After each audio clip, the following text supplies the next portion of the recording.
करें भाई शुरू।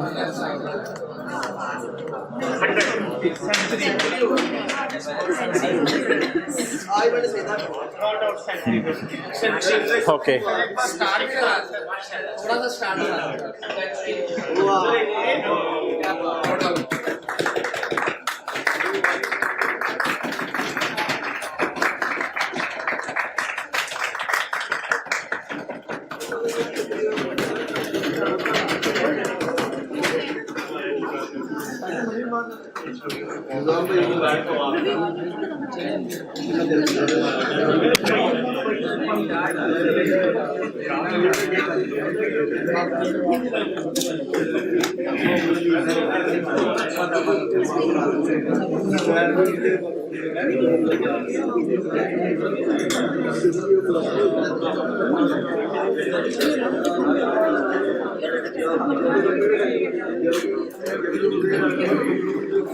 Page number 225, page number 225।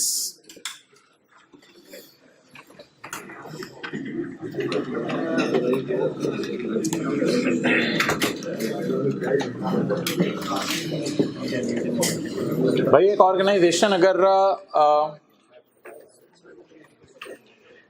2-4 minute बाद आ जाए फिर, अगर हाँ जी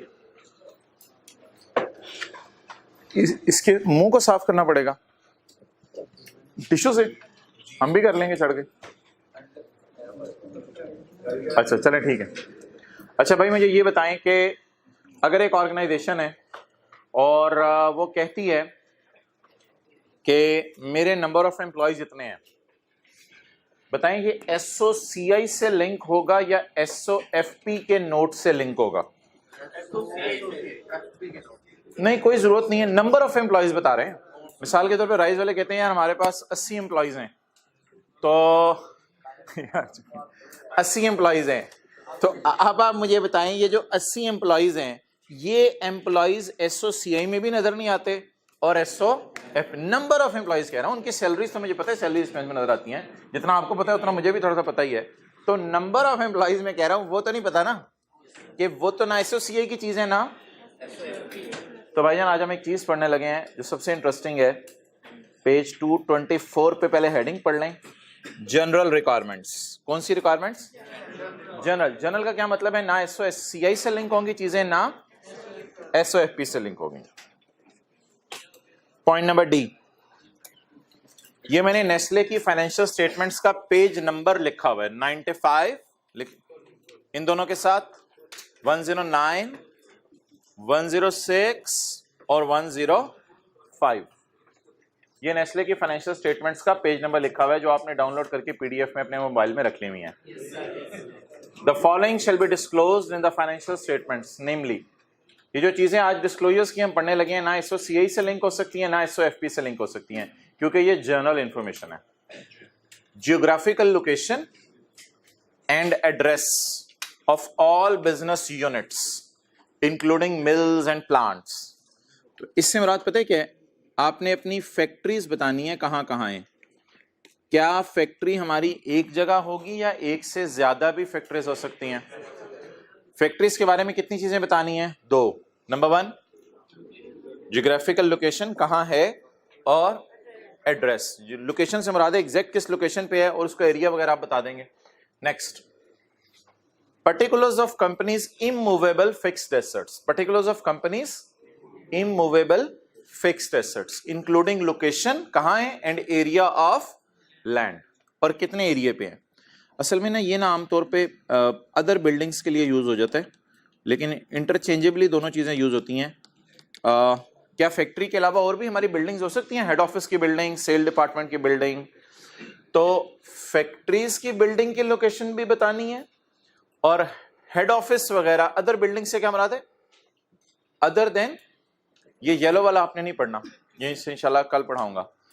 अदर बिल्डिंग्स भी चीज है और फैक्ट्री की भी बिल्डिंग है। बिल्डिंग्स तो कई किस्म की हैं, ये जरा जाके देखते हैं हो क्या रहा है पेज 95 के ऊपर।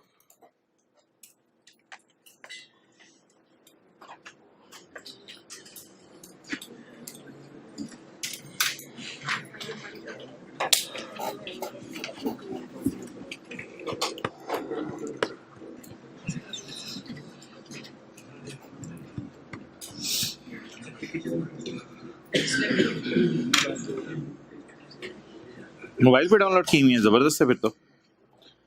Page 95।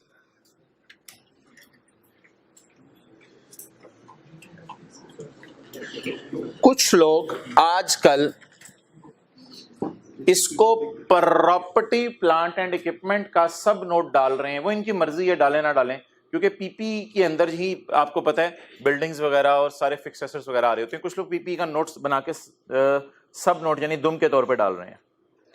Description of asset, land and building, land and building, land and building, land. Purpose, manufacturing facility, manufacturing, milk, Nestle का milk collection centre, milk collection centre, यहाँ से सारा दूध आके इकट्ठा होता है और फिर मुख्तलिफ जगहों पे जाता है। सेल्स ऑफिस है इनका, ये जनरल पर्पस लैंड है, कोई किसी आम पर्पस के लिए रखी होगी, वो यूज नहीं हो रही होगी। Location and address, Sheikhupura, Kabirwala, Port Qasim, Islamabad, Bala Luddan district, Vehari, मोर मंडी, पता नहीं कहाँ कहाँ, ये लोकेशन आ गए। और ये 63 एकड़ पे है, 85 एकड़ के ऊपर है, 5 एकड़ के ऊपर है, 8 कनाल के ऊपर है। तो ये सारी इंफॉर्मेशन आ रही है। तो पेपर में अगर ये इंफॉर्मेशन आई तो ये ना पूछिएगा इसकी डबल एंट्रीज क्या करनी है, चपेट मारे बंदा, इनकी डबल एंट्रीज नहीं करनी। बस आपने बता देना है हमारी लैंड बिल्डिंग किस मकसद के लिए है, कहाँ कहाँ है और उसका कितना एरिया। तो ये डिस्क्लोजर्स को बस नजर मारनी है आपने पेपर में जाने से पहले आखिरी दिन। पेपर में अगर कोई ऐसी इंफॉर्मेशन आ गई तो टेबुलर फॉर्म में बना देनी है। अच्छा, geographical location and address of all business units, particulars of companies immovable fixtures including location and area of land, ये पेज 95 पे कवर हो गया हमारा। इसकी एग्जांपल्स अब नीचे वाली करने की जरूरत नहीं है कोई भी।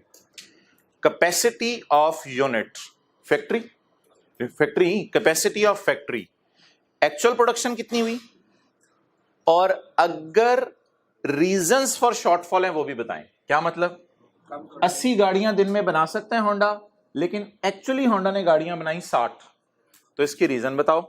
पेज नंबर कौन सा यार, 109। ये मैंने सारी चीजें ना येलो में हाईलाइट की हुई हैं जो मैं आपको दिखा।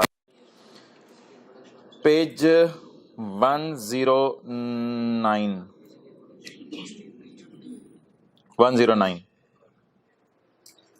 Capacity and production of industrial unit, ये इस नोट का नाम हो गया। इस नोट का नाम ये नहीं होगा पीपी या इंटेंजिबल्स। शेखुपुरा फैक्ट्री के अंदर हम लिक्विड प्रोडक्ट्स प्रोड्यूस कर रहे हैं, यानी दूध वगैरह होगा, कुछ होगा। कैपेसिटी है वहां पे कितनी बोलें, कैपेसिटी किस में दी हुई है, रुपीज में, रुपीज इन 1000 में दी हुई है। ये कैपेसिटी है और लीटर्स है, हाँ ये लीटर्स है, लीटर्स इन 1000। ओके, तो ये रुपीज इन 1000 इसने क्यों लिखा हुआ है ऊपर, ये गलती भी हो सकती है भाई, ये गलती है, गलती हो जाती है फाइनेंशियल स्टेटमेंट्स में, इंसान है लोग। ओके, तो ये खुद हमें पता है, फाइनेंशियल स्टेटमेंट्स हमने अपने ऑडिट में बनाई हुई है, कोई चीज कॉपी पेस्ट करता है बंदा वो मिस हो जाती है। लीटर्स है भाई, ये उसने लिखा हुआ लीटर्स इन 1000, तो इतने लीटर आप कर सकते हैं। कैपेसिटी है 2018 को तो छोड़े ना, ये तो पिछला साल है, और इतने लीटर आपने प्रोड्यूस किया। और कबीरवाला फैक्ट्री के अंदर इतने लीटर हो सकते हैं प्रोड्यूस, इतने लीटर आपने प्रोड्यूस किया। अच्छा, मिल्क प्रोड्यूस ही करना पड़ता है ना, लोगों से लाके फिर डब्बों में पैक करके प्रोड्यूस होता है, ये मतलब है ना। अच्छा, अब एक लाइन और लिखी हुई है यार, utilisation of capacity is in line with seasonal impact of products and, कहते हैं यूटिलाइजेशन सीजनल इंपैक्ट की वजह से है, कुछ किसी मौसम के अंदर लोग चीजें यूज कर रहे होते हैं, किसी में नहीं यूज कर रहे होते। जैसे आप देख लें गर्मियों के अंदर अंडों की डिमांड कम हो जाती है, सर्दियों में अंडों की डिमांड बढ़ जाती है। तो कहते हैं सीजनल इंपैक्ट्स की वजह से हम भी ऊपर नीचे चीजें करते रहते हैं। कोई जरूरी नहीं है कि जितनी प्लांट की कैपेसिटी है उतनी हम प्रोडक्शन कर रहे हो, उससे ऊपर नीचे भी होती रहती है। तो अब आपने क्या काम करना होगा, आपने 2 कॉलम पेपर में बनाने होंगे, कैपेसिटी और प्रोडक्शन, और जो रीजन होगी शॉर्टफॉल की वो हो सकता है पेपर में समझ आ जाए, हो सकता है वो इंडस्ट्री पेपर में आपको ऐसी आए कि वो आपको समझ ना आए रीजन ऑफ शॉर्टफॉल। वो जो भी रीजन होगी आपने उसको अंग्रेजी में लिख देना होगा। चलें, अगला point, number of persons employed as on. As on का क्या मतलब है, आखिरी दिन, आखिरी दिन। As on the date of financial statement एक और भी चीज बतानी है, and average number of employees during the, average भी कैलकुलेट करनी है, आते जाते रहे टोटल एवरेज कितने एम्प्लॉयज हैं।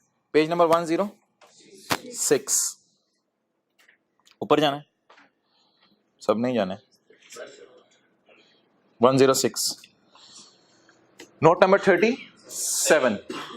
क्या नाम है इसका, हेडिंग क्या है, number of, total number of employees कितने हैं यार, शुक्र है इधर कॉपी पेस्ट नहीं हो गया रुपीज इन 1000।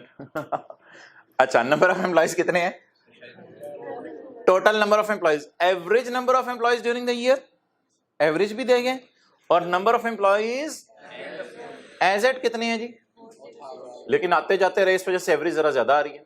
एवरेज कितना है जी, 4217, और ये मेरे ख्याल से इस साल का होगा डाटा, ऊपर से चलें, ये 19 का डाटा है और ये 18 का डाटा है, नहीं वो नोट का नंबर अलग हो गया ना असल में, इस वजह से। Done.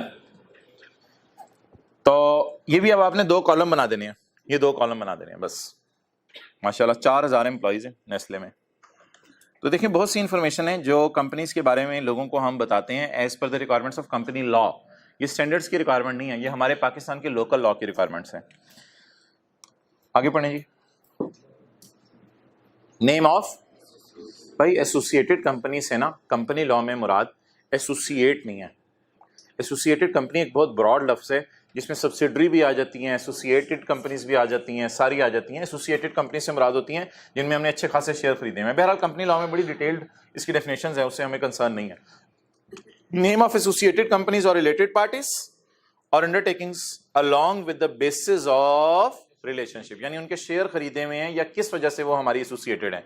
Describing common directorship, common directorship क्या होती है, कई दफा किसी के हमने शेयर नहीं खरीदे होते, लेकिन क्या होता है हमारा डायरेक्टर उनका भी डायरेक्टर होता है। पीटीसीएल का डायरेक्टर है, इसी तरह यूफोन का डायरेक्टर सेम है, लेकिन फर्ज करें पीटीसीएल ने यूफोन के शेयर नहीं खरीदे हुए। And percentage of share holding, ये चीजें आपने बतानी है। क्या क्या बतानी है जी। Number 1 name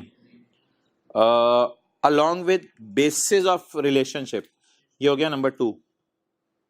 describing common directorship तो वो ब्रैकेट में ले ले, एंड परसेंटेज ऑफ, तो 3 चीजें लिखना डिस्क्लोज करनी है आपने। नंबर 1 नाम क्या है उस कंपनी का, नंबर 2 रिलेशनशिप क्या है, और नंबर 3 उसमें परसेंटेज ऑफ शेयर होल्डिंग हमारी कितनी है। यार ये पेज 105 अभी मैं नहीं खोल रहा, इसको एक लिंक करूंगा मैं अगले सफे के साथ। अब ये जो नीचे आई के अपने डब्बे डुब्बे बनाए हुए हैं ना, डिजाइन, कैपेसिटी, प्रोडक्शन, इनको अब हम लिफ्ट नहीं कराएंगे, अब हम वही वाले देख लेंगे डब्बे। अच्छा, अगले सफे पे आए। ये जो पॉइंट है मेरे, मैं जो अभी आपको पढ़ाने लगा हूं, इस पॉइंट को पिछले पॉइंट से डिफरेंस बता दें। इस पॉइंट का इन रिस्पेक्ट ऑफ एसोसिएटेड कंपनी, ये तो रेपिटेशन होगी। इन respect of associated companies, subsidiaries, joint ventures, holding companies, parent companies, incorporated Pakistan, हाँ वो लोकल थे, ये सारे फॉरेन हैं। हो सकता है बाहर के मुल्क में भी हमारी कंपनीज को एसोसिएट्स हों, बस ये फर्क है। तो ये पॉइंट फॉरेन के लिए है और ऊपर वाला पॉइंट लोकल के लिए था।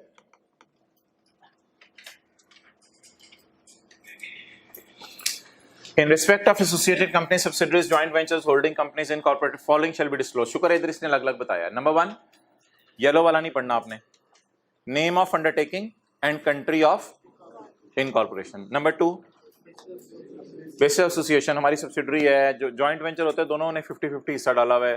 क्या है aggregate percentage of share holding, कितने हमने शेयर खरीदे हैं, इंक्लूडिंग शेयर होल्डिंग थ्रू, ये क्या मतलब है including share holding through other companies. कई दफा हम किसी के शेयर खरीदते हैं फिर वो आगे अगली कंपनी के शेयर खरीद लेता है। Talking about this one. अच्छा, अब हमें जाना पड़ेगा दोनों के लिए पेज 105 पे। इधर भी आपने लिख लिया पेज 105। इसके लिए भी फॉरेन के लिए, इससे पहले कौन सा पढ़ा था, लोकल। लोकल के लिए भी हमें पेज 105 पे जाना पड़ेगा।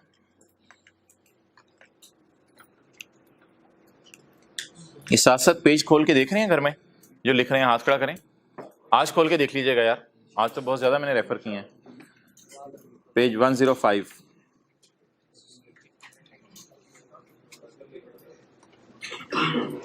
भाईजान ये देखें, following is a list of local, following is a list of local. इसको मैंने हाईलाइट नहीं किया हुआ, ओहो अनलकीली। चलें कोई नहीं, इसको ऐसा फिर कर लेते हैं कि यहाँ पे नोट का रेफरेंस भी दे देते हैं। 34 पॉइंट अभी मैं देता हूँ, ये 34.4 तो लोकल है ना, ये लोकल है ना भाई, लोकल एसोसिएटेड अंडरटेकिंग्स, जिसके साथ कंपनी ने इस साल ट्रांजैक्शन किए हैं।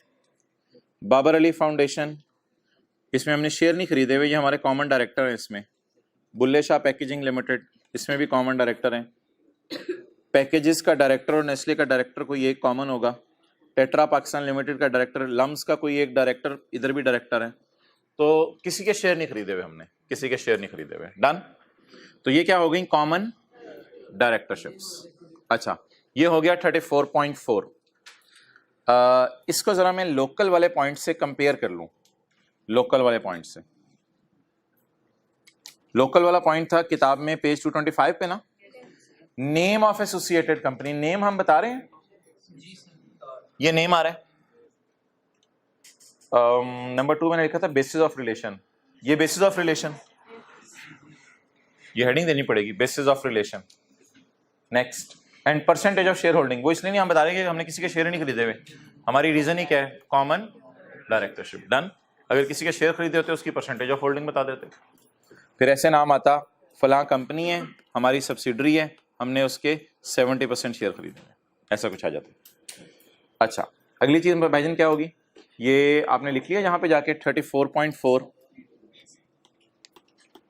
34.4 है नोट नेस्ले में, क्योंकि ये येलो नहीं हुआ हुआ, ये मैं हूं किताब के पेज नंबर 225 पे। बड़ी इजी इजी सी चीजें एंजॉय करें। अगले सफ़े पे आए, page number 227। In respect of associated company, subsidiaries, joint ventures, holding companies, following shall be disclosed. अब ये फॉरेन की तरफ हम मूव करने लगे हैं, आउटसाइड पाकिस्तान। ये होगा नोट तारीख है 34.3 और ये पेज भी बनेगा 104। इसको पेज को भी सही कर लेते हैं, 104, 4 और 5 दोनों पे है, सही है बात। पेज 104 और 5 पे है और नोट नंबर 34.3 है नेस्ले। अच्छा यार, लिस्ट बता दें क्या क्या है, जरा याद ही कर लें। नाम, बेसिस ऑफ एसोसिएशन और कितने परसेंट हमने शेयर खरीदे हैं। 3 चीजें हैं, नेम, बेसिस ऑफ एसोसिएशन, वही चीजें, वही ऊपर पीछे वाली। परसेंटेज तो हमें गिवन होगी पेपर में। नेस्ले साउथ अफ्रीका, ये Nestle Australia, Nestle Brazil. Following is the list of foreign associated with whom the company has entered into transaction during the year।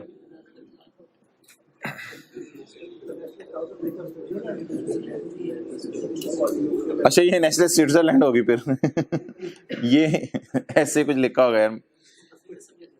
Nestle India limited हो तेरी खैर, India, Indonesia, घाना शाना, countries of operation इनके लिखे हुए हैं। अच्छा यार, इसमें ना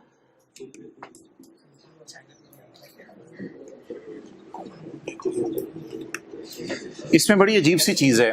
इनकी हमने लिस्ट क्यों दी है? इनकी लिस्ट हमने इस वजह से दी है कि हमने इंडिया की कंपनी के शेयर नहीं खरीदे हुए भाईजान, हमने इंडिया की कंपनी के शेयर नहीं खरीदे हुए, पहली बात। दूसरी बात, इंडिया का डायरेक्टर और पाकिस्तान का डायरेक्टर नेस्ले का सेम नहीं है, ये भी वजह नहीं है। ना हमने इंडिया की कंपनी के शेयर खरीदे हुए हैं, ना इंडिया का डायरेक्टर और पाकिस्तान का डायरेक्टर सेम है। इसकी वजह मैंने छुपाई भी है, ऊपर अभी पढ़ के आपको बताता हूं इस लाइन में। इन सब की वजह इसने ऊपर लिख दी है, वजह इसने साथ साथ यहां नहीं डाली।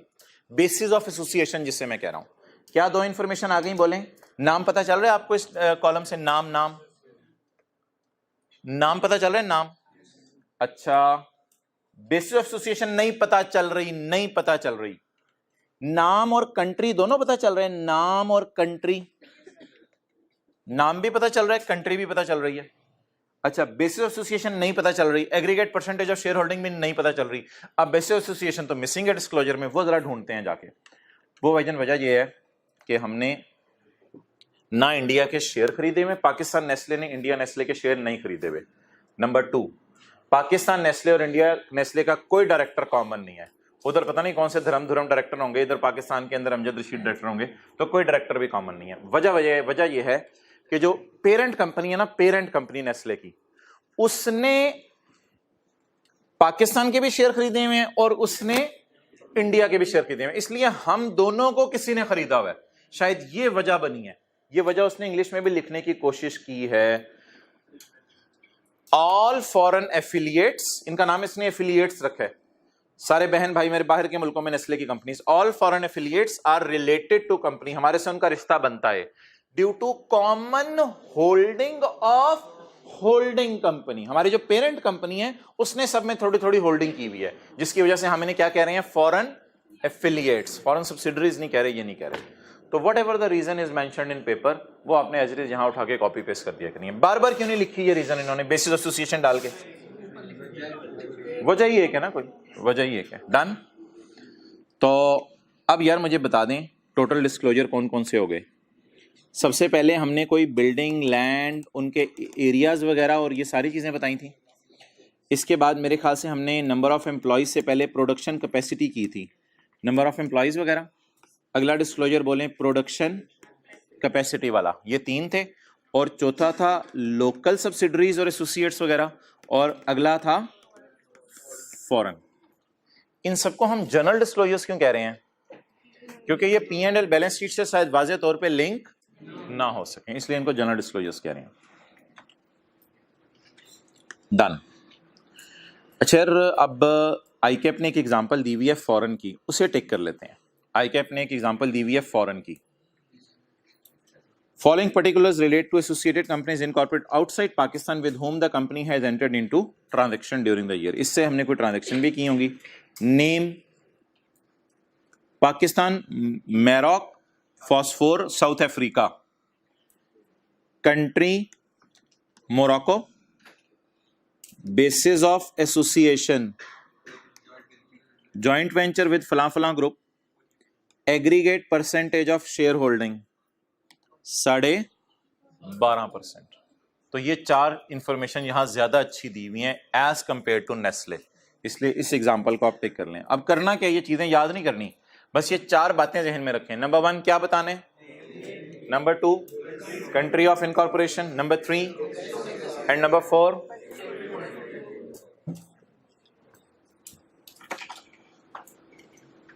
चलें जी, अल्लाह का शुक्र है जनरल डिस्क्लोजर हमारे खत्म हुए, ये 2 रह गए हैं, 3 और 4। भाईजान इन दोनों में फ़र्क बताएं, लोन में और लोन फैसिलिटी में।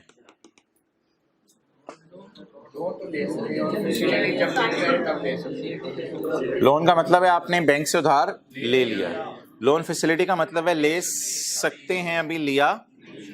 तो लोन जो ले लिया है उसका डिस्क्लोजर तो बनाने की जरूरत नहीं, क्योंकि वो तो बैलेंस शीट के मुंह पे नजर आ रहा होगा।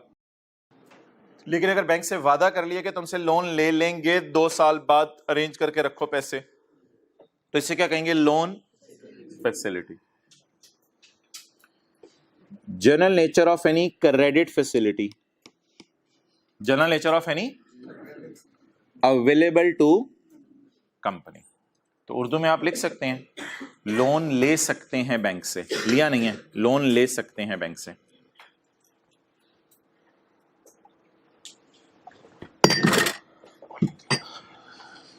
लेकिन भाईजान ये नहीं बताने लग जाना कि जनरल टायर से एग्रीमेंट हुआ है तुमसे टायर ले सकते हैं। ओ भाई ये तो जनरल नॉर्मल चीजें चलती रहती हैं। ये ना बताना कि रबड़ वाले को कहा है तेरे से रबड़ ले सकते हैं, शीशे वाले को कहा है तेरे से शीशा ले सकते हैं। इन चक्रों में ना पढ़ो, बड़ी बड़ी ट्रांजैक्शन है, मटेरियल चीजों को फारक करो। Other than trade credit, trade credit available in the ordinary course of business. तो ट्रेड क्रेडिट का मतलब लिख लें, किसी से चीजें लेने का वादा किया हुआ है, चीजें लेने का, स्टॉक खरीदने का वादा किया हुआ है, तो ये शो करने की खास जरूरत नहीं है। लेकिन एक चीज मैं आने वाले दिनों में पढ़ाऊंगा, वो है फिक्स्ड एसेट खरीदने का वादा, वो शो करना होता है। ये फिक्स्ड एसेट नहीं है, ये स्टॉक खरीदने का है, स्टॉक खरीदना, लेकिन स्टॉक खरीदने के वादे, ये शो करने की जरूरत नहीं है। अच्छा भाईजान क्रेडिट फैसिलिटी होती क्या है? नॉट अवेल, अभी तक अवेल नहीं की होती। क्रेडिट फैसिलिटी होती है not availed, and not avail at the date of balance sheet, balance sheet की डेट पे अवेल नहीं हुई। अब यार ये ना पता नहीं आईकैप ने क्या किया, मुझे तो अजीब सी बात लगी है। एक क्रेडिट फैसिलिटी बड़ी स्पेसिफिक सी है जो सीए फाइनल में पढ़ाई जाती है, वो इसने यहां डाल दी है। वो फैसिलिटी है एलसी खुलवाने की। कभी लफ्ज़ सुने लेटर ऑफ क्रेडिट? किसमें, किस सब्जेक्ट में पढ़ा है? टैक्स में तो मैंने तो नहीं पढ़ाया था, पता नहीं टैक्स में कहाँ पढ़ा यार, नहीं पढ़ा, सुना हुआ है। ये लेटर ऑफ क्रेडिट एक इस तरह का अरेंजमेंट है कि बाहर के मुल्क से हम कोई सामान मंगवा रहे हैं, बाहर के सप्लायर को लगे कि मैं अदनान पैसे नहीं दे सकता, पता नहीं मैं दूं ना दूं, तो मैं जाता हूं पाकिस्तान के किसी बैंक के पास और मैं बैंक को जाके कहता हूं कि भाई आप मेरी जिम्मेदारी देते हो, मैं आपको कुछ सिक्योरिटी रखवा देता हूं, कुछ करता हूं, तो वो बैंक मेरी जिम्मेदारी दे देता है। तो जब वो फिर अगला बंदा रिलैक्स हो जाता है, यार अब एक बंदे को तो पकड़ना मुश्किल है, बैंक को शायद पकड़ना आसान हो, और वो रेगुलर कोर्स ऑफ बिजनेस में बैंक से डीलिंग भी करते रहते हैं ऐसे लोग। तो इसलिए बैंक से जाके मैंने अपने लिए फैसिलिटी खुलवाई है, हो सकता है अभी यूज ना की हो, लेकिन मैंने अपने लिए फैसिलिटी खुलवा ली है कि मिजान बैंक तुम मेरी जिम्मेदारी देते हो कि मैं बाहर से चीजें मंगवा लूं, मिजान बैंक मेरी क्रेडिट रेटिंग वगैरह और मेरी रिप्यूट चेक करके हो सकता है मुझे गारंटी दे दे, तो ये मैं बाहर वाले बंदे को फिर बात कन्वे कर दूंगा।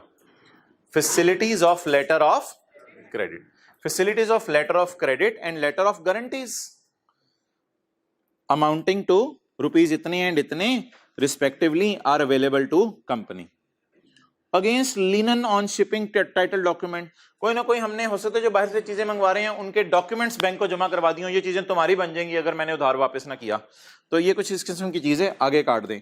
अब ये प्लीज समझने के लिए भी नहीं है और मैं तो कहूंगा पढ़ने के लिए भी नहीं है, इस तरह की कोई लाइन आ गई तो पेपर में एज इट इज लिखने के लिए है, बस ये एक डिस्क्लोजर होता है जो अंग्रेजी में आप लिख देते हैं। अच्छा भाई,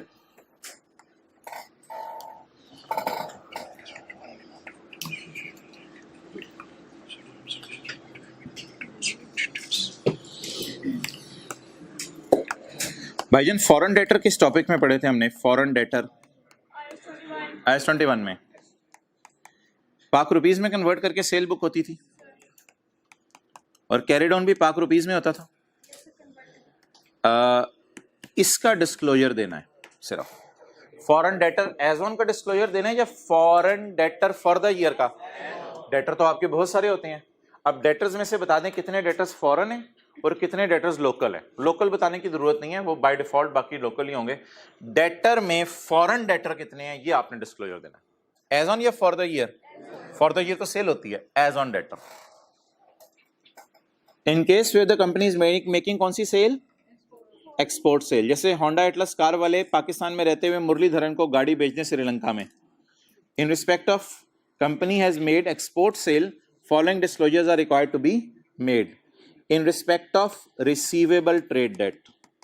याद रखिएगा आउटस्टैंडिंग का लफ्ज डेटर्स के लिए रिसीवेबल होता है और आउटस्टैंडिंग का लफ्ज लाइबिलिटीज के लिए लाइबिलिटी होता है। रिसीवेबल डेटर बताने हैं या for the year? For the year तो होते ही नहीं डेटर, सिर्फ रिसीवेबल एज ऑन। क्या क्या बताना है यार इसमें?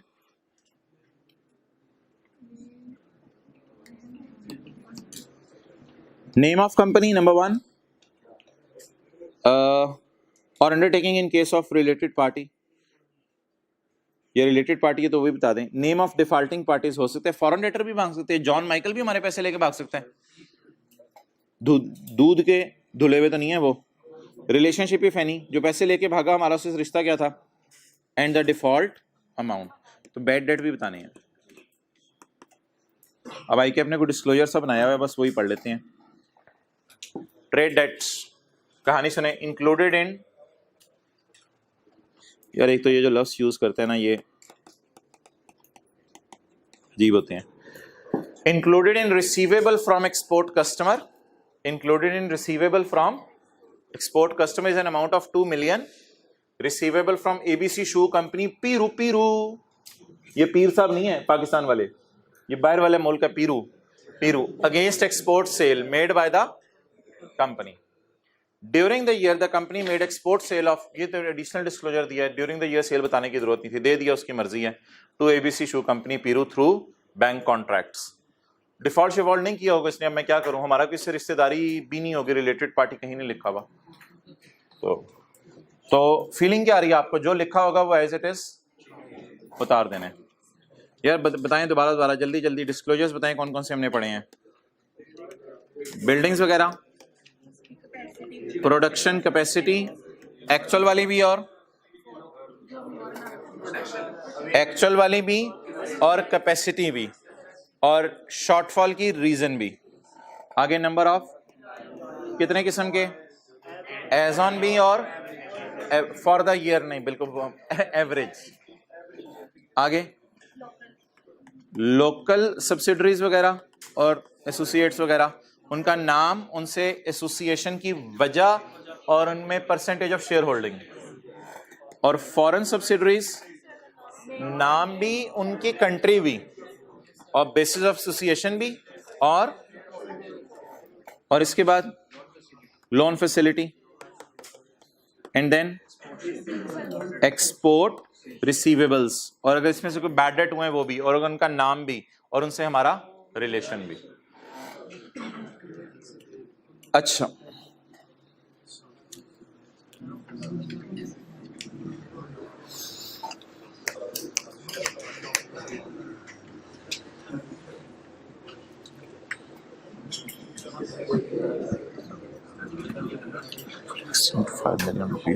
हाँ जी, न्यूमेरिकल अभी शुरू करने लगे हैं, क्योंकि ये मुझे पता है, इसलिए मैं स्टार्ट में थ्योरी पढ़ा दिया है कि अब न्यूमेरिकल शुरू करने लगे हैं। पेज 228 क्या मैं ये करवा के ना, पेज 228 का आपको डिस्क्लोजर बनवाया हुआ है, बस एक दिखाना है आपको। अच्छा, पेज 228 पे आए। ओए होए होए होए होए होए होए वाह वाह वाह वाह वाह वाह वाह वाह। रिक्वायरमेंट्स बैलेंस शीट की आ गई या P&L की आ गई या जनरल? P&L की 6 किसी को याद है? सेल, कॉस्ट ऑफ सेल कहां से आ गई यार? Sale, donation, aggregate remuneration of chief executive, director और एग्जीक्यूटिव्स, रॉयल्टी, टैक्स 3 सालों का, और छठा वाला ऑडिटर। ये P&L के 6 थे।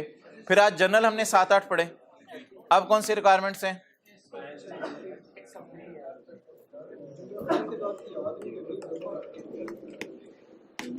याद करनी नहीं, बस तो याद रखनी है, मैंने ये कहा था। यार ये मुंह क्या होता है बैलेंस शीट का? मुंह में चीजें डालनी है मुंह पे बैलेंस शीट की चीजें डालनी है या डिस्क्लोजर्स में? ये चीजें मुंह पे बैलेंस शीट की आनी चाहिए, ये चीजें बैलेंस शीट के मुंह पे नजर आनी चाहिए। क्या चीज? बोले रीवैल्यूएशन, ये तो बैलेंस शीट के फेस पे नजर आ रहा होता है।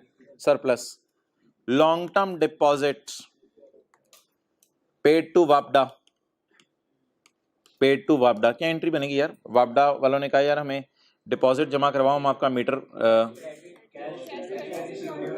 रिसीवेबल फ्रॉम वापडा आफ्टर 10 साल डेबिट, अगर 10 साल बाद हमने इधर से दुकान शिफ्ट करनी हुई अपनी।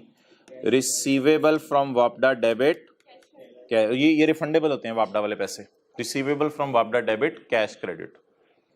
ये क्या हो गए बोले? Long term deposits, unpaid dividend और अनक्लेम डिविडेंड, और कैश एंड बैंक बैलेंसेस। अच्छा यार, अब ना एक सवाल अराइज हुआ कि what is unpaid dividend and what is unclaim dividend.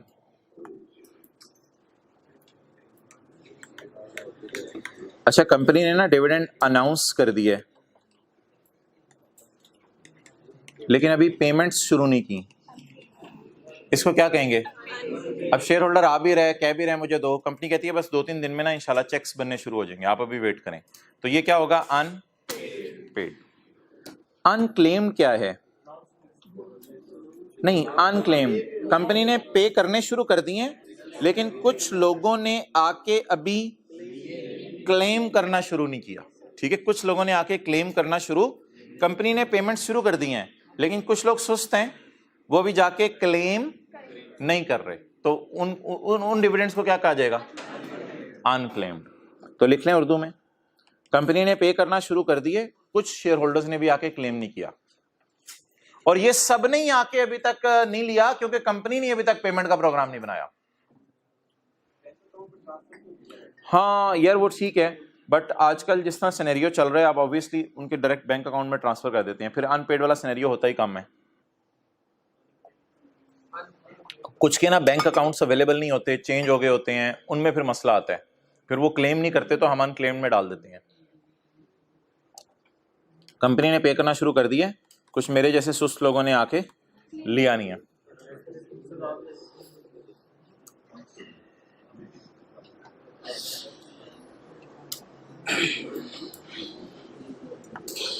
यार ये पढ़ लें या नीचे पहले एग्जांपल्स पढ़ लें?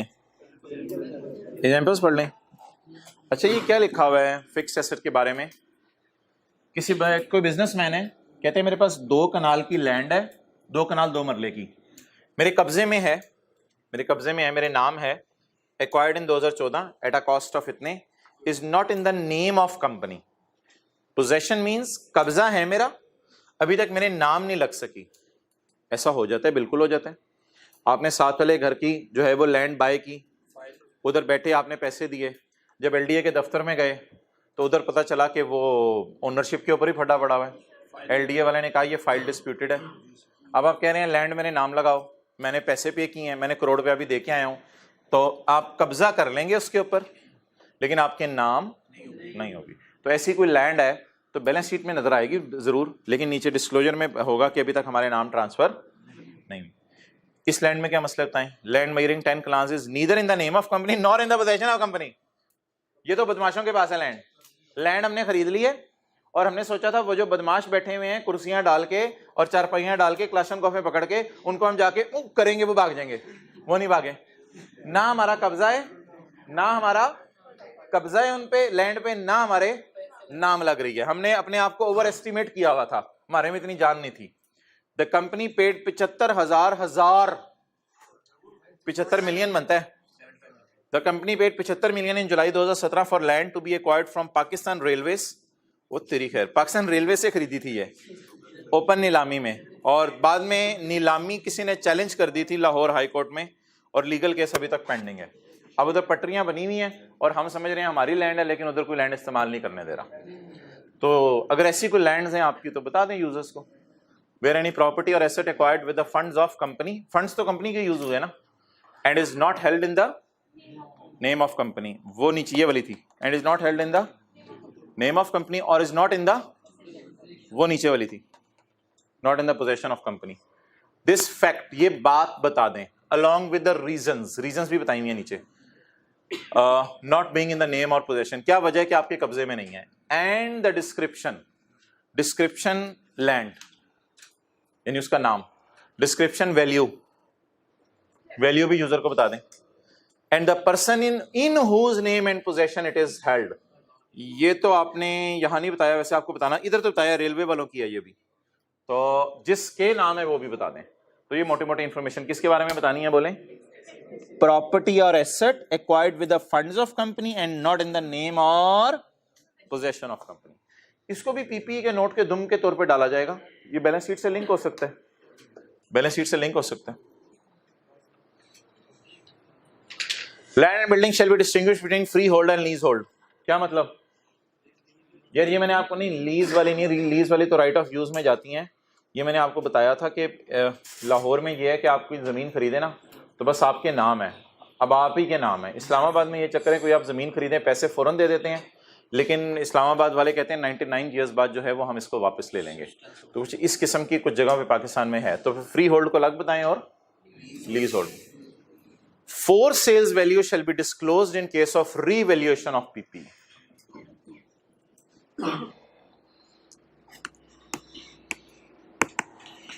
एक एसेट की बीवी है 5 लाख, उसकी फेयर वैल्यू है 7 लाख। तो IS 16 कहते हैं इसको रिवैल्यूएशन मॉडल पे ले जाओ, कोई मसला नहीं। हमारा कंपनी लॉ कहता है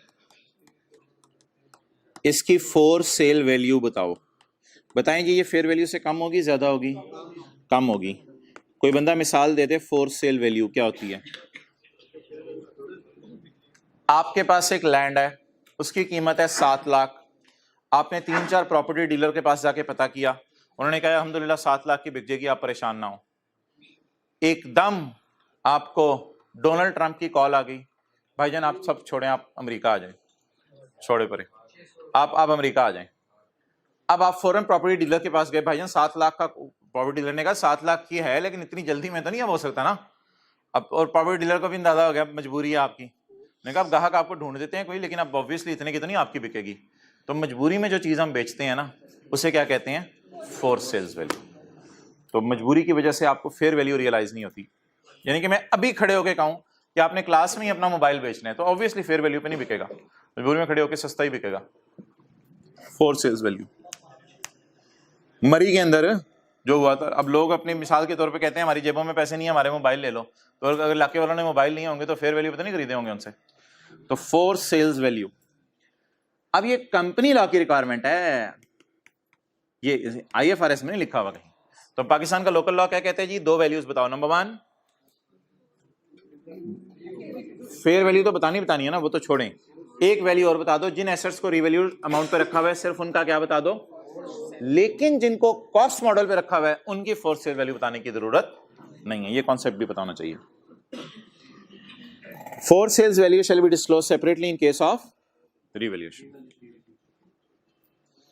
भाईजान ये अल्लाह का शुक्र है, वो सवाल याद है एनजे एंटरप्राइज वाला, ये एनजे एंटरप्राइज वाले में हम बना चुके हैं।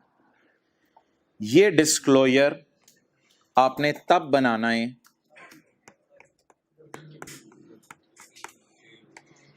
जब आपके मिसाल के तौर पे कई एसेट्स बिके और जो एसेट्स आपके बिके उनकी कंबाइंड बीवी 5 मिलियन से ज्यादा है और इंडिविजुअल बीवी 5 लाख से ज्यादा है।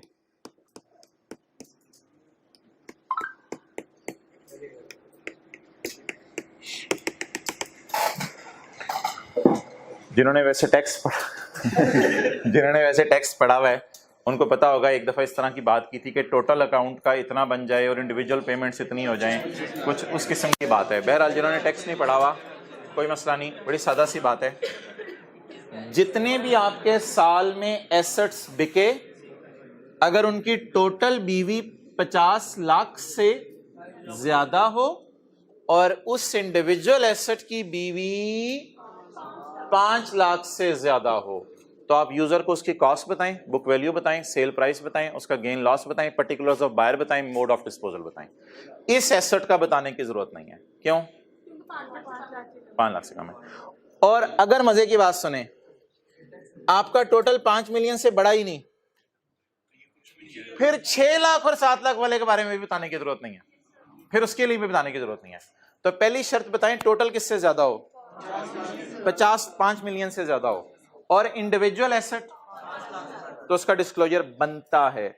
अब ये नोट हुआ है सारा, सेल्फ टेस्ट क्वेश्चन, इसका सॉल्यूशन अगले सफे पे है, ट्राई करें। कोई कंपनी है, उसने क्या, मैंने पीपीई बेचे हैं ड्यूरिंग द ईयर, 25 लाख का एक प्लांट बेचा है, उसकी बीवी 25 लाख का नहीं बेचा, 25 लाख वाला प्लांट बेचे, 36 लाख वाला प्लांट बेचे, 3 लाख वाली गाड़ी बेची है, 6 लाख वाली गाड़ी बेची है, 4 लाख 30,000। ये टोटल बता दें, is it greater than 5 million? क्या इस कंपनी ने डिस्क्लोजर बनाने हैं? किन एसेट्स के बनाने हैं, किन के नहीं? जिनका इंडिविजुअल 5 लाख से,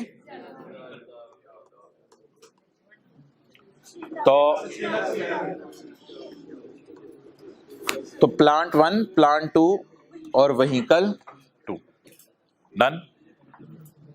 साल का टोटल 50 लाख से ज्यादा, individual. Is disclosure required for PP disposed of based on above information? बहुत तरीका है, सोल्यूशन ही नहीं है। तो आंसर इसका यह है कि डिस्क्लोजर रिक्वायर्ड है प्लांट 1 का और व्हीकल 2 का।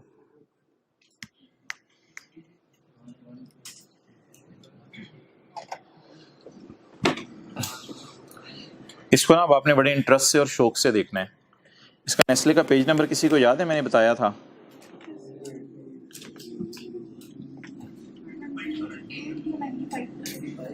95 लिख लें, फिर देखते हैं जाके।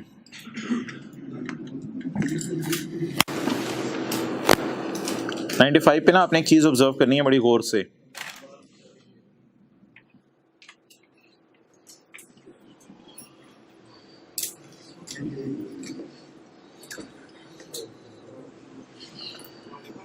प्लांट एंड मशीनरी, ये सारी बीवीज 5 लाख से ज्यादा हैं, तो क्या क्या डिस्क्लोज करना है? कॉस्ट भी, बीवी भी, सेल प्राइस भी, गेन भी, मोड ऑफ डिस्पोजल भी, पर्टिकुलर बायर भी, रिलेशनशिप विद द कंपनी। ये सारी बीवीज 5 लाख से ज्यादा हैं। और भाईजान ये देखें एसेट्स विद बीवी लेस देन 5 लाख भी इन्होंने बेचे हैं, लेकिन इनका डिस्क्लोजर नहीं दिया। ये भी वैसे फरमाइशी प्रोग्राम ही है, इसकी भी कोई जरूरत नहीं थी। ना ये बताया किसको बेचे हैं, ना कितने का, ना जो है कोई डिटेल नहीं बताई भी, बल्कि इनको सारे को मेरे ख्याल से क्लब कर दिया है, क्योंकि इनके साल की बीवीज 133 मिलियन है। साल की बीवीज कितनी है? 133 मिलियन। तो बता दें क्या is it greater than 5 million? तो अब आप पे सफ़े पे लिख लें, पेज नंबर कौन सा, 95, और वहां लिखें अपनी किताब पे 133326000 इज ग्रेटर देन 5 मिलियन। ये फिगर ना, क्योंकि आप सर्कल नहीं लगा सकते, आपके पास नेस्ले की फाइनेंशियल स्टेटमेंट नहीं है। फाइनेंशियल स्टेटमेंट अगर आपने कोई लेनी हो ना किसी कंपनी की, तो आप स्टॉक एक्सचेंज में चले जाएं और वहां पे आपको वो फ्री मिल जाती हैं। आप 4, 5, 6 कंपनीज की फाइनेंशियल स्टेटमेंट्स आराम से लेके आ सकते हैं। वो 5, 6 कंपनीज की एक वक्त में दे देते हैं। भाई को साथ ले जाएं 10 मिल जाएंगी। तो वो हर बंदे को स्टॉक एक्सचेंज वाले मुफ्त फाइनेंशियल स्टेटमेंट देते हैं। 5 एक वक्त में हमारे ज़माने में, जो मुझे याद है, मिल जाती थी। तो किसी भी कंपनी के आपने फाइनेंशियल, सीए फाइनल वाले अक्सर जाते हैं 10-15 फाइनेंशियल स्टेटमेंट उठा के ले आते हैं। तो वो प्रिंटेड फॉर्म में बड़ी खूबसूरत लश-पश किस्म की घरों में पड़ी होती हैं फिर लोगों के, क्योंकि कंपनी के शेयर होल्डर्स को तो लिफ्ट नहीं करानी होती उन्होंने, वो तो हमें ही चीज़ें समझनी है, तो हम ही जाके ले आते हैं। फिर उधर स्क्रैप ही पड़ा होता है सारा, वो पूरे कमरे भरे होते हैं फाइनेंशियल स्टेटमेंट के। आप जाएं जिस कंपनी की पसंद करें ले आए। बहरहाल ये नेस्ले की नहीं मिलेंगी, ये बहुत पुरानी हो गई हैं, 2019 की हैं। डन जी। तो ये यार मुझे ये तो फरमाइशी प्रोग्राम लगे, मेरे ख्याल से इसकी ज़रूरत नहीं होगी पेपर में, इसकी ज़रूरत नहीं है। बस हमारा डिसीजन ये होना चाहिए कि सिर्फ किन एसेट्स का डिस्क्लोजर देना है जिनकी बीवी 5 लाख से, अगर सारे एसेट्स की बीवी साल की 5 मिलियन से ज्यादा। बहुत हो गई है यार, न्यूमेरिकल शुरू करें। शेयर कैपिटल, शेयर कैपिटल का न्यूमेरिकल। जी जी जी जी माय डियर।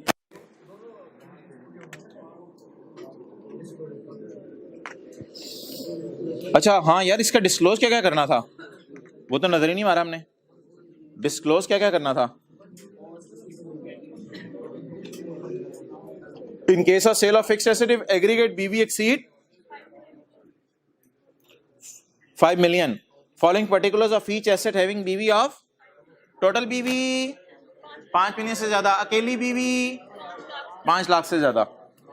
कॉस्ट बतानी है, बुक वैल्यू बतानी है, सेल प्राइस बतानी है, मोड ऑफ डिस्पोजल बताना है, पर्टिकुलर्स ऑफ बायर बताने, गेन लॉस बताना है, रिश्ता if any with the purchaser, purchaser के साथ क्या रिश्ता है, आपका या आपके डायरेक्टर का।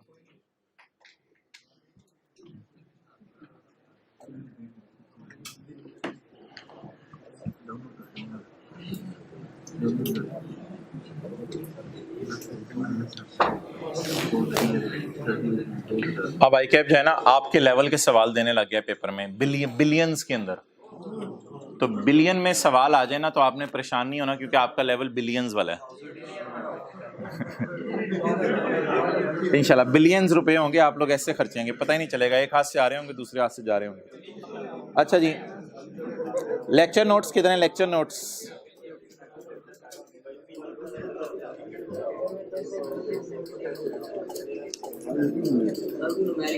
हाँ न्यूमेरिकली शुरू करने लगे माय डियर।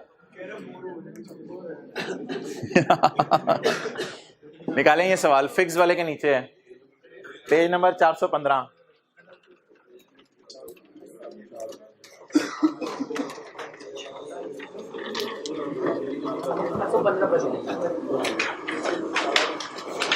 ओके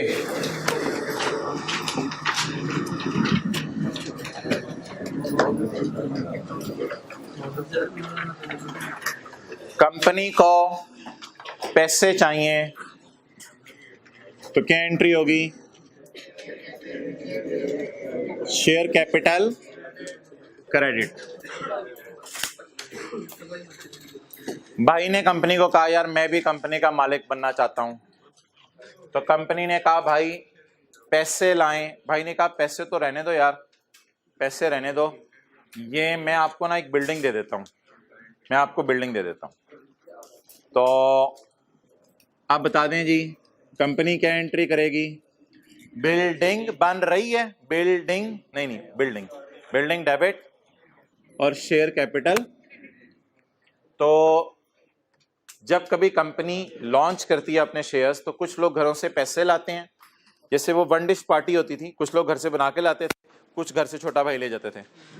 तो इसी अच्छा, तो इसी तरह जब कंपनी लॉन्च होती है तो कुछ लोग घरों से पैसे लाते हैं, कुछ घर ही ले आते हैं, यानी ये बिल्डिंग हमारी तरफ से। पढ़ो। QL is listed on Pakistan Stock Exchange, मेहरबानी। Summarize trial balance as follows, मेहरबानी। Description, ordinary share capital and share premium। ये क्वांटिटीज हैं या रुपीज इन मिलियन है? कंसोलिडेशन हो, फाइनल अकाउंट हो, जहन में रखना है क्वांटिटीज किधर गिवन है, रुपीज किधर गिवन है। अच्छा, जरूरी नहीं होता शेयर 10 रुपए का ही हो, सवाल बताएगा तो शेयर 10 रुपए का। अच्छा, आगे जाने से पहले आप ब्रैकेट में लिख लें, क्योंकि नीचे शेयर लिखा हुआ है 10 रुपए के। कितने शेयर बनेंगे यार? Excellent, 600 million shares of rupees 10 each. 600 million shares of rupees. सवाल है, सवाली है आज की? सवाली। अच्छा जी, 600 मिलियन शेयर्स हैं रुपीज 10 ईच के। ये जो ट्रायल में शेयर कैपिटल आ रहा है, ये वो है जो आ चुके हैं पैसे या जो आ सकते हैं? नहीं, ट्रायल में जो आ रहा है उसकी तो डबल एंट्रीज हो चुकी है ना, ये पैसे आ चुके हैं। अदर इंफॉर्मेशन में आए, ऑथोराइज शेयर कैपिटल, कितना सरमाया इकट्ठा हो सकता था? 1 बिलियन शेयर्स। अच्छा यार, ये 1 बिलियन को ना अब आपने कैसे चलाना है, इसका तरीका देखिएगा। ये 1000 हो गया, ये 1 मिलियन हो गया, और ये 1 बिलियन हो गया। तो हजरात कितने शेयर हैं? 1 बिलियन। पाईजान क्वांटिटी है 1 billion shares. It is quantity. 1 billion shares, it is quantity. Can I say that 1 billion shares is equal to 1000 million shares? बस इस सवाल में एक समझने वाली चीज है। कैसे, मैंने कैसे कन्वर्ट किया? ये क्वांटिटी से भी मैं खेल रहा हूं, ये मैं अभी क्वांटिटी से खेल रहा हूं, मैं अभी रुपीस की तरफ नहीं गया। कैसे किया मैंने, आपको पता चल गया होगा। मैंने असल में ये 1 बिलियन था, इसमें से जब मैंने 6 सिफर उड़ाए तो अब इसके साथ मैं बोल सकता हूं 1000 मिलियन। आई होप क्लियर हो गया होगा। ये पहले क्या था, लाइन लगाने से पहले क्या था? 1 बिलियन था। अगर मैं लाइन लगा दूं, अब मैं क्या बोलूंगा? 1 बिलियन या 1000 मिलियन? 1000 मिलियन। ये जरा नोट कर लें, आगे चलते। तो 1 billion shares is equal to 1000 million shares. इसको यहां से लेके चलते हैं ना। 1 billion shares is equal to, अब जरा पूरी बात आ गई।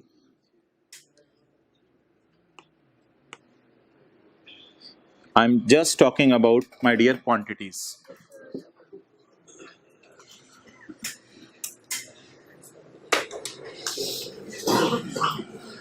तंग करती हैं चीजें पेपर में, इसलिए चीजों को वेटेज दें। 1 billion shares is equal to 1000 million shares. अब मेरा मशवरा है कि सवाल को ना बदल लें, क्योंकि सवाल हमने मिलियन में करना है, तो इसलिए ना 1 बिलियन के ऊपर लिख लें समझने के लिए 1000 मिलियन शेयर्स। और अब ना सवाल की सेंस बड़ी मजे की बन गई। ऊपर 600 मिलियन शेयर हैं और नीचे 1000 मिलियन शेयर हैं। अब जरा सवाल पढ़ने में मजा भी आ रहा है, क्योंकि चीजें मैच हो रही हैं। तो कितने शेयर इशू कर चुके हैं? 600 मिलियन शेयर, या 600 शेयर इशू कर चुके हैं। कितने कर सकते हैं? 1000। अच्छा जी, मैं आगे नहीं पढ़ा, पहले यहां तक मुझे बैलेंस शीट बनवा दें। अच्छा सवाल में ना कंपैरेटिव, ये ब्रैकेट वाली बात जरा छोड़ें। Prepare balance sheet along with the relevant notes. Balance sheet बनानी है और नोट्स बनाने हैं। तो मैंने कहा था जब नोट्स बनाने होते हैं ना तो कल वाले सवाल की तरह बस एज इट इज चीजें उठा लिया करें, इनके अंदर हमने कोई एडजस्टमेंट्स नहीं करनी होती। तो इन दोनों फिगर्स को मैं एज इट इज उठा रहा हूँ, बैलेंस शीट के फेस पे पोस्ट कर रहा हूँ, फिर ये लाइन इंशाल्लाह हमारे नोट बनाने के लिए, इसको मैं बाद में देखता हूँ। तो यहाँ तक आप मुझे इन्फॉर्मेशन लिखवा दें बैलेंस शीट के मुंह पे। कंपनी का नाम QL, statement of as on 2018, equity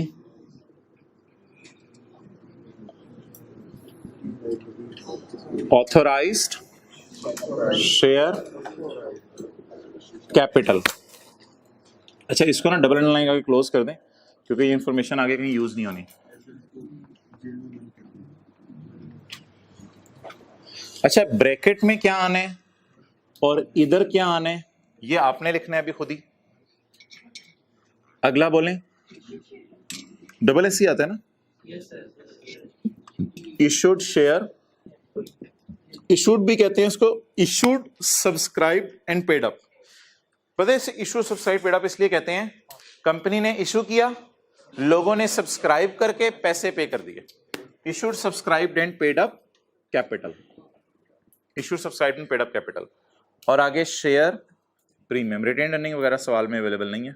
share premium ये रहा पास पेपर का क्वेश्चन नंबर 2 है बनाना वाला, उसको मैंने 2-3 हिस्सों में तोड़ के तकसीम किया हुआ है, छोटे छोटे सवाल करके करेंगे। अच्छा जी हाँ यार इसके नीचे जगह छोड़े ना। शेयर प्रीमियम, पहले शेयर प्रीमियम मुझे बता दें कितना है। 500। इसके साथ तो कुछ नहीं लिखना, इसकी टेंशन नहीं है। अब मैं आपको 1-2 मिनट दे रहा हूँ, ये ब्रैकेट में कुछ लिख लें और इधर कुछ लिख लें। ये हमने लिखा हुआ है उस BS सेट वाले सवाल में, पास पेपर क्वेश्चन 1 में। एडजस्टमेंट 2 नहीं पढ़नी।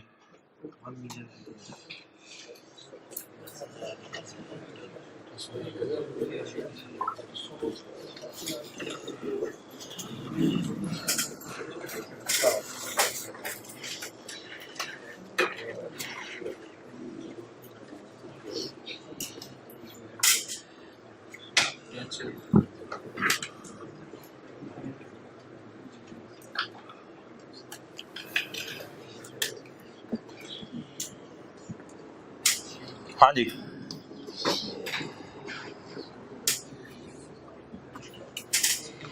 अच्छा इंटरेस्टिंग बात आपने नोट की, सवाल में क्या था? सवाल में इशूड वाला शेयर कैपिटल रुपीज में गिवन था, उसे मैंने क्वांटिटी में कन्वर्ट कर दिया था, और ऑथोराइज्ड वाला क्वांटिटी में गिवन है, उससे मैं रुपीज में कंपेयर करूंगा। गिवन तो सवाल में ये वाला किस में था? रुपीज में।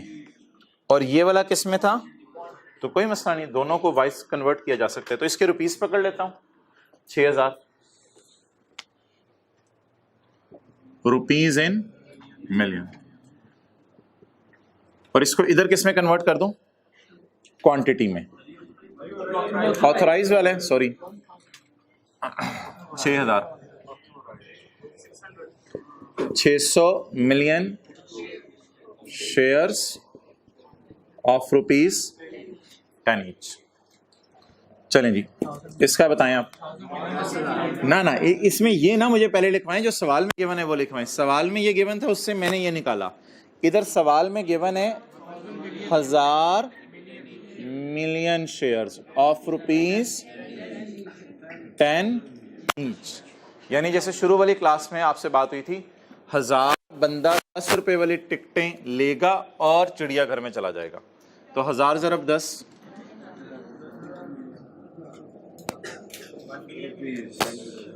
हाँ यार यहाँ 1 बिलियन भी लिख सकते हो, बेहतर है, इधर आप आसानी के लिए मैंने लिखा है। ठीक है,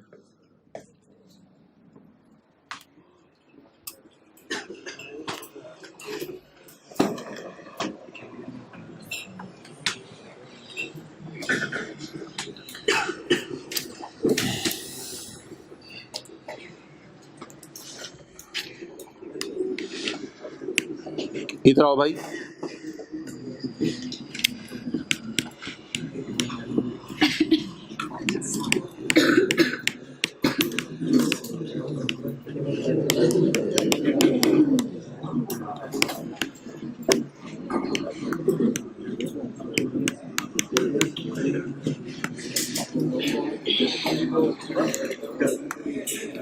नेस्ले ने डिविडेंड का ऐलान किया, वो बताने लगा। नेस्ले ने डिविडेंड का ऐलान किया,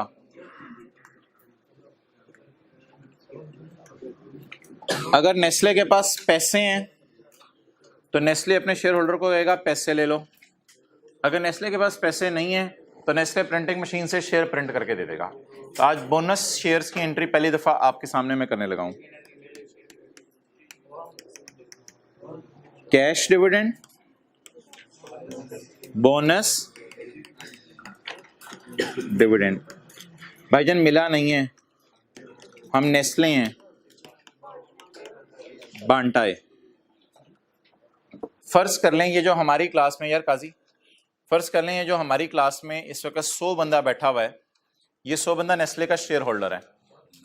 तो नेस्ले ने पहले साल हम गए तो हमें कैश दे दिया, अगले साल हम नेस्ले के पास गए, यार वो डिविडेंड आपने बांटना था, उन्होंने कहा यार पैसे तो नहीं है तो हम आपको ना प्रिंटिंग मशीन से शेयर प्रिंट करके दे देते हैं। तो नेस्ले एक बात याद रखिएगा, ड्राइंग डेबिट करेगा, ड्राइंग डेबिट, जो मर्जी सिनेरियो हो ड्राइंग डेबिट करेगा। और ये ड्राइंग ना बिजनेस का खर्चा नहीं होता, ये असल में statement of changes in equity में रिटेन्ड अर्निंग कम हो जाती हैं। तो डिविडेंड ड्राइंग, तो इंट्रो की क्लास की बात कर रहा हूं ना, ड्राइंग डेबिट कैश क्रेडिट जो होता था एंट्री, तो डिविडेंड डेबिट करेगा और डिविडेंड डेबिट पोस्ट कहां करेगा, statement of changes in equity में। डन। तो ये नेस्ले डिविडेंड बांट रहे। इधर नेस्ले ने कैश दिया है और इधर शेयर दिए। याद रखिएगा बोनस शेयर की एंट्री में कभी भी शेयर प्रीमियम नहीं हो सकता। बोनस शेयर हमेशा किस पे इशू किए जाते हैं, ऑलवेज फेस वैल्यू पे। बोनस शेयर किस पे इशू किए जाते हैं, ऑलवेज फेस वैल्यू पे। इंशाल्लाह बोनस शेयर की एक एंट्री भी है जो हमने फाइनल अकाउंट के सवाल में पोस्ट भी करनी है एक जगह पे। तो ये भाई एक नया कॉन्सेप्ट है फाइनल अकाउंट में, ये लिख लें, FR1 वाला। पेबल कर लो, पेबल कर लो, कोई मसला नहीं, ठीक है। मैंने असल में आपको समझने के लिए लिखा था इधर, और कल कल को जब पे होगा तो payable debit cash credit 1 by 1 जी, फेस वैल्यू पे होता है। वो कई दफा ना लोग शेयर प्रीमियम अकाउंट पहले से पड़ा हो तो शेयर प्रीमियम डेबिट करके शेयर इशू कर देते हैं, वो और चीज है।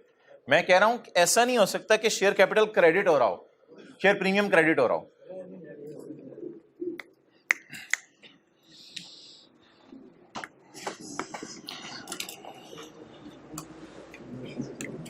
अच्छा ये किससे किसकी तरफ जा रहा है पैसा,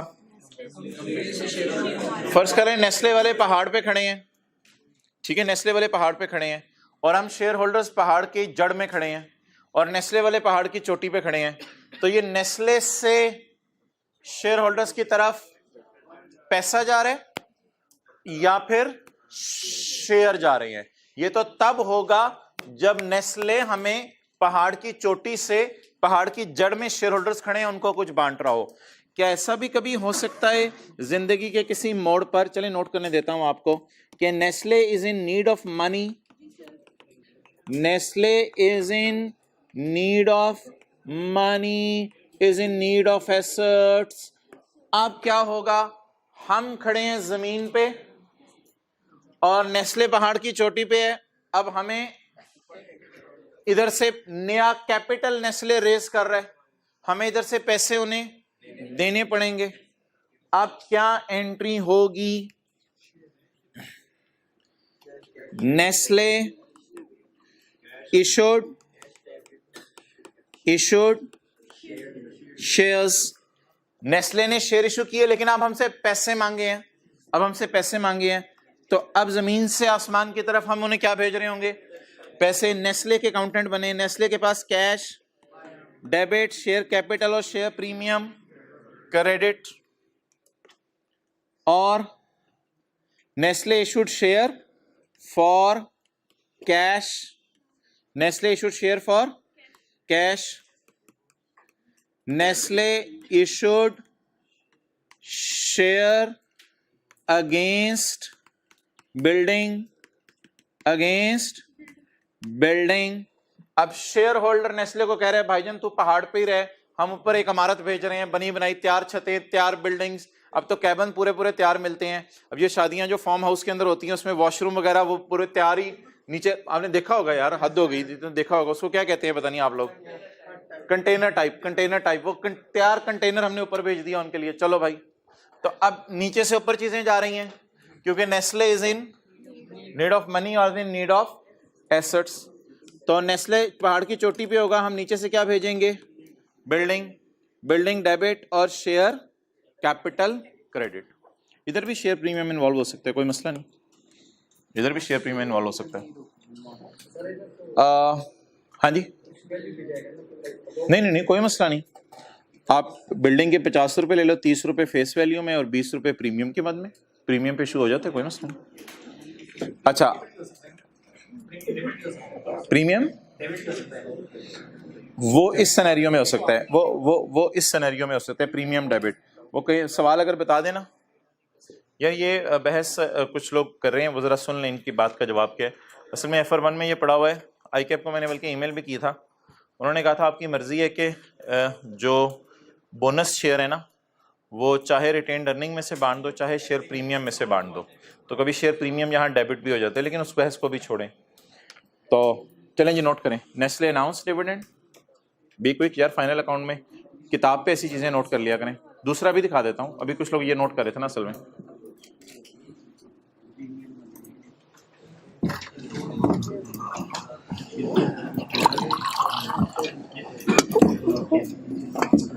अच्छा, अब आज के बाद ये बात याद रहेगी, पहाड़ से जमीन की तरफ, जमीन से पहाड़ की तरफ। अगर नेस्ले ने कुछ कमाया तो हमें पहाड़ से भेज दे नीचे, पैसे कमाए हैं पैसे भेज दे, पैसे नहीं है इस वक्त तो शेयर भेज दे। और अगर नेस्ले को पैसे चाहिए तो हम फिर जमीन से ऊपर भेज देते हैं इसको।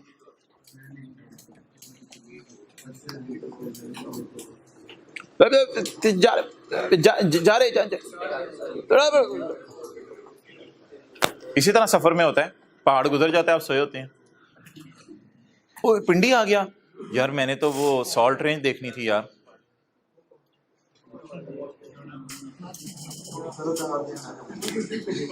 जी, और भी कुछ आप बता दें, बेरा भी देखना था मैंने,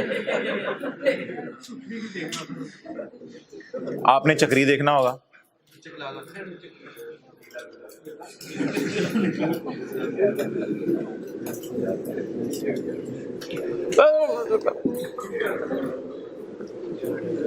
चलिए सवालों की एडजस्टमेंट्स पढ़ें यार, ये ना लफ्ज हाईलाइट कर लें, इशूड शेयर्स।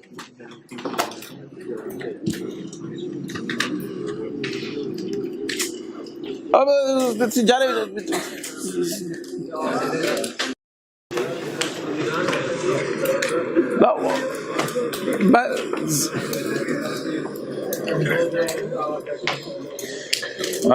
भाईजान, ये हमने 2 सिनेरियोस पढ़े हैं। ये कौन सा सिनेरियो है, 80 मिलियन शेयर, नहीं यार, ऊपर देखो एज बोनस, तो भाई ये कोई रट्टा रुट्टा प्रोग्राम नहीं है कि बोनस, तो देखें बोनस शेयर इशू हो रहे हैं, मींस बोनस डिविडेंड है ये, ठीक है। उधर बोनस शेयर इशू होकर कैश या बिल्डिंग आ रही थी, लेकिन ये क्या है, बोनस शेयर इशू हो रहे हैं, इसका नाम भी लिख लें, बोनस शेयर इशू। नेस्ले ऊपर से क्या भेज रहे हैं, बोनस, बोनस या पैसों के अगेंस्ट, बोनस या पैसों के अगेंस्ट, तो इसका मतलब है नेस्ले अब हमें शेयर भेज रहे हैं, नेस्ले ऊपर है, हम जमीन के ऊपर हैं, वो हमें वहां से शेयर भेज रहे हैं, पहाड़ की चोटी से मुफ्त के शेयर भेज रहे, बोनस शेयर इशू हुए में 80 million share were issued as bonus share. रुक जाएं, इन द प्रीवियस ईयर्स, वैसे ही for the sake of discussion आपसे पूछ रहा हूं, इसकी एंट्री क्या हुई होगी, इसकी एंट्री पिछले साल हो गई हुई है, ठीक है, इसकी एंट्री क्या हुई होगी प्रीवियस ईयर में। अभी 4 एंट्रीज आपको मैंने करवाई थी, हमें पैसे भेजे हैं या शेयर भेजे हैं, शेयर भेजे हैं, कितने, 80 मिलियन शेयर, एक शेयर कितने रुपए के है, ₹10 का बोनस शेयर। हम we were in need of money, हमने पैसे मांगे, उसने कहा पैसे नहीं है, शेयर ले लो। Nestle was in need of money, नहीं, पहला वाला सिनेरियो है। तो बोनस शेयर बोलें जी, ड्राइंग डेबिट यानी ओनर को पैसे चाहिए ना, या अर्निंग कम हो गई और क्या इशू कर दिए, शेयर।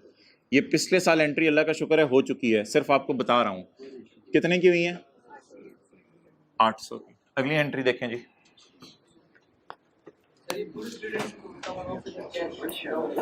वो हो सकता है कैश होने की सूरत में भी हो जाए, वो तो कोई मसला नहीं, ऑर्गेनाइजेशन की अपनी मर्जी है। 80 million shares were issued as bonus share in the previous years, whereas 20 million shares were issued as a consideration for purchase of building, as a consideration for purchase of building at a market price of rupees 15 per share. 20 million shares were issued as a purchase of building.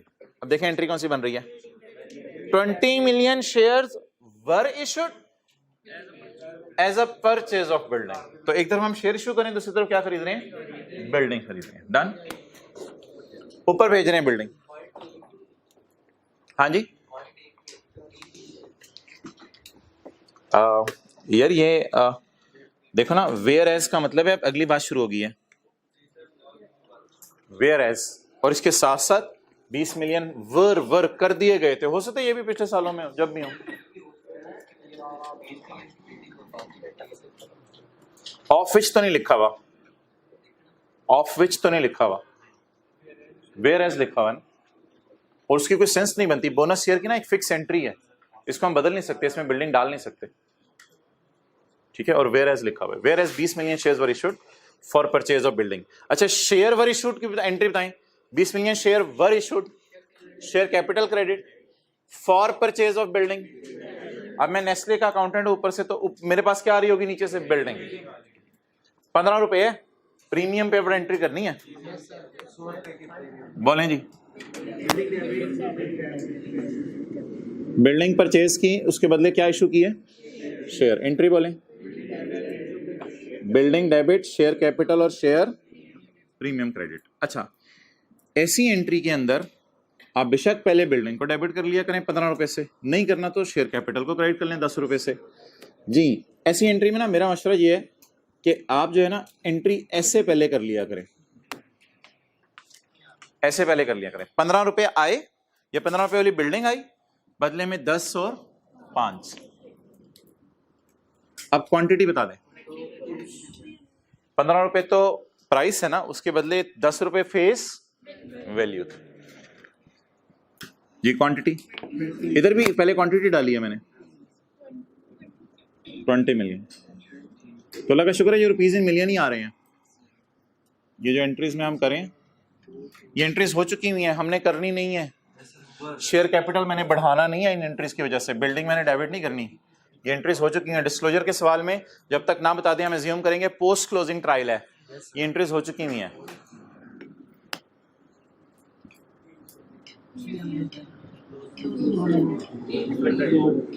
So remaining shares की quantity बताएं। 500 million.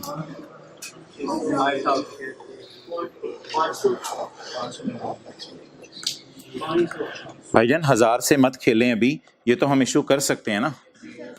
अब भाईजान आप 600 से ही खेल सकते हैं ना, 600 में से 80 तो शेयर हमने खुद बांटे मुफ्त में, 600 में से 20 के अगेंस्ट क्या आई, बिल्डिंग। अब रिमेनिंग का क्या मतलब होगा यार, 600 माइनस 100 माइनस, ओहो अलग अलग करें, minus 80 is equal to 500 share were allotted for consideration paid in cash. तो 500 शेयर के अगेंस्ट क्या आया, कैश आया।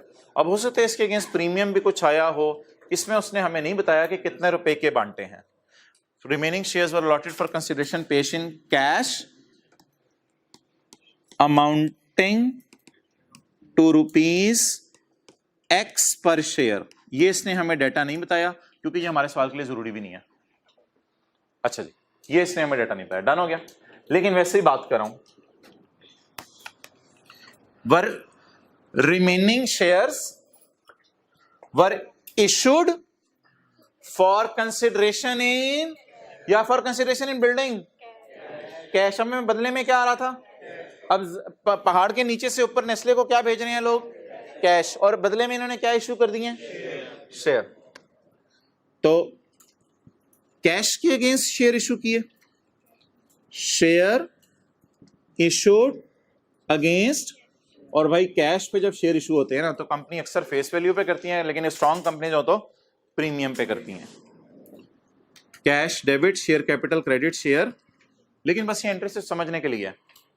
अच्छा, अब आप मुझे एक रिकॉन्सिलिएशन बना के दे सकते हैं एज ऑन शेयर्स की, reconciliation for the year type नहीं, एज ऑन का ब्रेकअप, रिकॉन्सिलिएशन का लफ्ज छोड़े, एज ऑन शेयर्स का ब्रेकअप बता सकते हैं मुझे, एज ऑन शेयर्स का ब्रेकअप, एज ऑन शेयर्स बताएं, एज ऑन शेयर्स 600। अच्छा जी, इधर मैंने लिख दिया 600, ये मेरे क्या हो गए, एज ऑन शेयर्स। इनका ब्रेकअप बताएं, 80, इनका नाम, अच्छा 80 मिलियन शेयर्स, मैं क्वांटिटीज से खेल रहा हूं।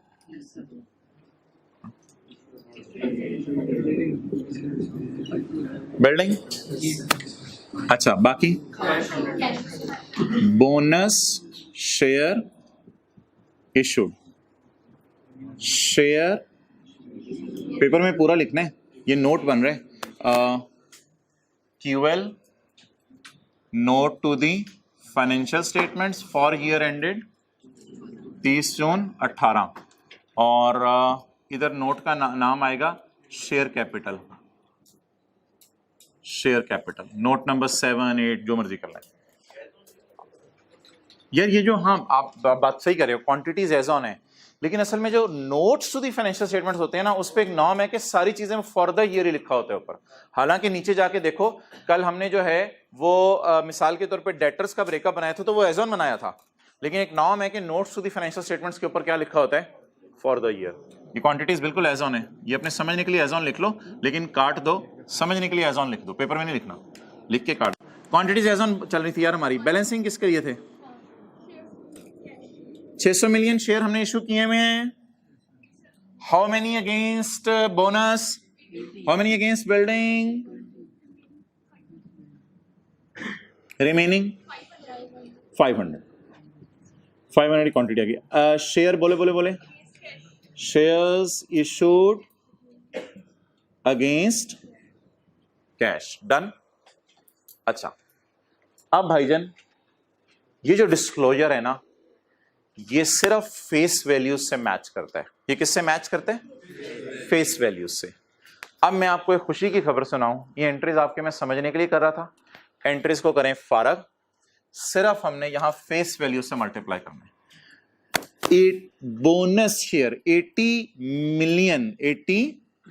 Million bonus share of rupees 10 each, ये फेस वैल्यू से मैच करेगा। 20 million shares of rupees 10 each, 500 million shares of rupees 10 each, 80 into 10, 800, 20 into 10, 200, 500 into 10, 5,000, 5,000 plus 200 plus 800, ये रुपीज में आ गई, कितना हो गया भाई, इससे मैच करवाया करना है आपने। शेयर प्रीमियम का कोई डिस्क्लोजर नहीं है, पहले ऊपर लिख लें, शेयर प्रीमियम का डिस्क्लोजर नहीं है। डिस्क्लोजर सिर्फ किसका है, शेयर कैपिटल, शेयर प्रीमियम। ये नोट ना इससे मैच कर जाएगा, इसका नोट नंबर 7 यहां से लिंक हो जाएगा।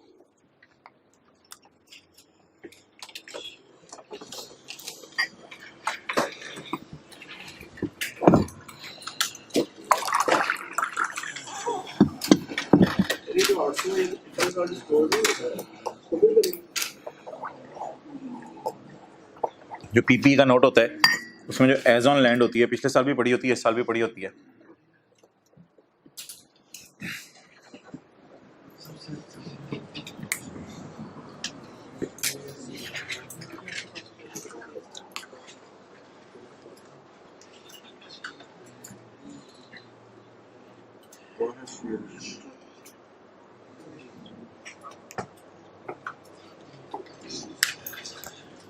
अब थोड़ा सा मैं आपको जरा तंग करूंगा, इधर देखें। ये शेयर कैपिटल 800 में, शेयर कैपिटल अकाउंट में 800 गया है। ये शेयर कैपिटल का अकाउंट है भाईजान, शेयर प्रीमियम का नहीं है। ये शेयर कैपिटल की कैलकुलेशन है। ये 800 इधर आ गया। 100 का नहीं है कोई डिस्क्लोजर, 100 का कोई डिस्क्लोजर नहीं है। ये 200 इधर आ गया। इसकी मुझे इसने फिगर्स नहीं बताई थी, ठीक है, तो इसलिए मैंने सिर्फ 500 मिलियन शेयर बैलेंस ही निकाली और 500 ज़रब 10 5000। तो नोट किसका बनता है? शेयर कैपिटल का मतलब है फेस वैल्यू का। लेकिन कल कल को खुदा ना खास करके भी जनरल एंट्री मांग ले तो ये मैंने एहतियातन करा दिया। तो बता दें यार मैं नोट में क्या लेके गया हूं। हाँ ये अच्छा हो गया, ये 3 चीजें मैं नोट में लेके जाऊंगा। सिर्फ शेयर कैपिटल, मेरी बला से शेयर प्रीमियम कितना है। अच्छा ये ना क्वांटिटीज लिखना कोई नॉर्म में नहीं है, क्वांटिटी का लफ्ज नहीं आता, बस इस तरह इंग्लिश आ जाती है और आप समझ लें एक लाइन दरमियान में बेशक आप डाल दें।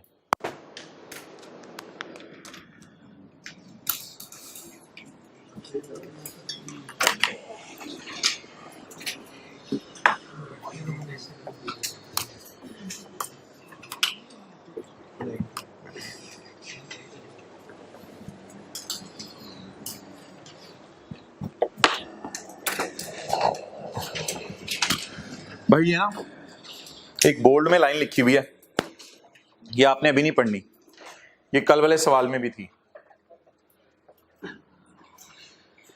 Comparative figures and note on accounting policies are not required. इसका मतलब ये नहीं है नोट नहीं चाहिए, ये पता नहीं क्या चीज है note on accounting policies. Note on accounting policies को अंडरलाइन करके क्वेश्चन मार्क डालने नीचे, ये पता नहीं कौन सा नोट है, कहता है ये मुझे नहीं चाहिए नोट ऑन अकाउंटिंग पॉलिसीज मुझे, लेकिन नोट चाहिए रेलिवेंट नोट्स।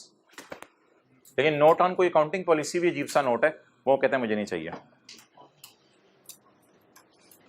अच्छा अब सादा सादा सी बात, अगर सवाल से आप 2 मिनट में बनाना चाहें एंट्रीज के बगैर, पेपर में तो एंट्रीज की जरूरत नहीं है, तो अब प्लान क्या करेंगे जहन में, मुझे सिर्फ क्या चाहिए, शेयर कैपिटल का नोट। 80 मिलियन शेयर ज़रब 10 हो जाएगा, 20 इंटू 10 हो जाएगा, बाकी कितने बच गए 500 इंटू 10 हो जाएगा, बहुत खत्म। एंट्रीज वैसे ही हम करे थे। अच्छा नई बात जिसका पिछली बातों से ताल्लुक नहीं है, statement of changes in equity, क्या क्या आता है इसमें? शेयर प्रीमियम, रिवैल्यूएशन,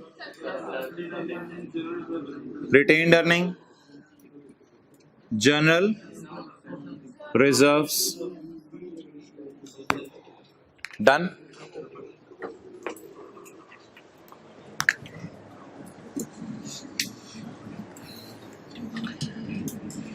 इनमें से डिविडेंड आमतौर पे बांटा जाता है, नहीं बांटा जाता शेयर प्रीमियम में से, और ये कुछ लोग बोनस शेयर वैसे इसमें से बांट देते हैं, लेकिन आमतौर पे नहीं बांटा जाता। इसका नाम है capital reserve.